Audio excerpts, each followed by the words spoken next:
రోమా సంఘానికి రాస్తూ మాట్లాడుతున్నారు. రోమా సంఘంలో ఉన్న ప్రియులారా, మీరెందుకు ప్రియులు తెలుసా? మీరు పరిశుద్ధులు. ఎందుకు పరిశుద్ధులు? ఎందుకు దేవునికి ఇష్టలు తెలుసా? దేవుడు అంటున్నాడు, నేను పరిశుద్ధులను కనుక మీరును. నువ్వు పరిశుద్ధంగా ఉంటే దేవుడికి నువ్వు ఇష్టంగా ఉంటావు. చప్పట్లు కొట్టి దేవుడి నామమును మహిమపరుద్దాం.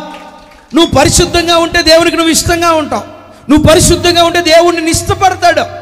మనం ఏదైనా ఇష్టపడాలన్నా, ఎవరినైనా ఇష్టపడాలన్నా వారిలో మనకు నచ్చిన క్వాంటిటీ ఉండాలి. దేవుడు కూడా మనల్ని ఇష్టపడాలి అంటే నీలో ఒక క్వాలిటీ ఉండాలి. ఏంటా quality? You have to be holy. నువ్వు పరిశుద్ధంగా ఉండాలి. దేవునికి స్తోత్ర. నువ్వు పరిశుద్ధంగా లేకపోతే దేవుడిని ఇష్టపడడు. నువ్వు పరిశుద్ధంగా లేకపోతే దేవుడు నీ దగ్గరకు రాడు. నేను ఒక మాట చెప్పనా?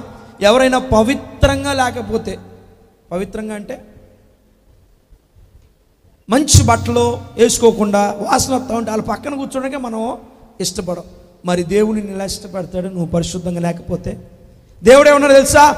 మీ పాపాలు నా ఎదుట మురికి గుడ్డ వలె ఉన్నాయి. ఎలా ఉన్నాయంట దేవుని దగ్గర మన పాపాలు? ఆ మురికి గుడ్డను నువ్వు శుభ్రపరుచుకొని పరిశుద్ధంగా మార్చుకోగలిగితే దేవుడి నీ జీవితంలో నిన్ను ఇష్టమైన వాడుగా ఎంచుకుంటాడు. స్తోత్రం చెల్లిద్దాం.